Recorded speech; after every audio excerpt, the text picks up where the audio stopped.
Kosova vazhdon të përballet me ndutje të lartë të ajrit, që po shihet si një shqetësim serioz për shëndetin e qytetarëve.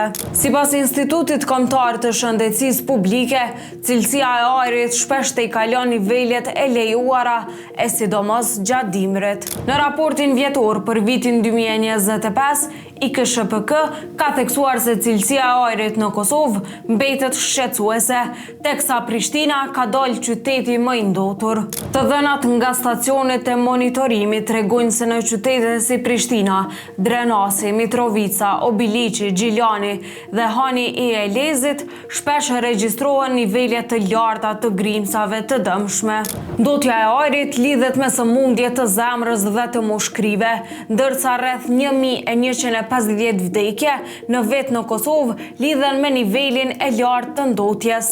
Gjërsa ekspertët paralajmërojnë se nëse nuk merren masa urgjente, ndotja e ajrit mund të vazhdojë të rrisë problemet shëndetësore dhe numrin e vdekjeve. Për këtë arsye kërkohet masa si kontroll më i rrept i automjeteve, më shumë transport publik, ulja e përdorimit të thëngjillit, mirëmbajtja e rrugëve, si dhe ngritje e zonave gjelbëruse.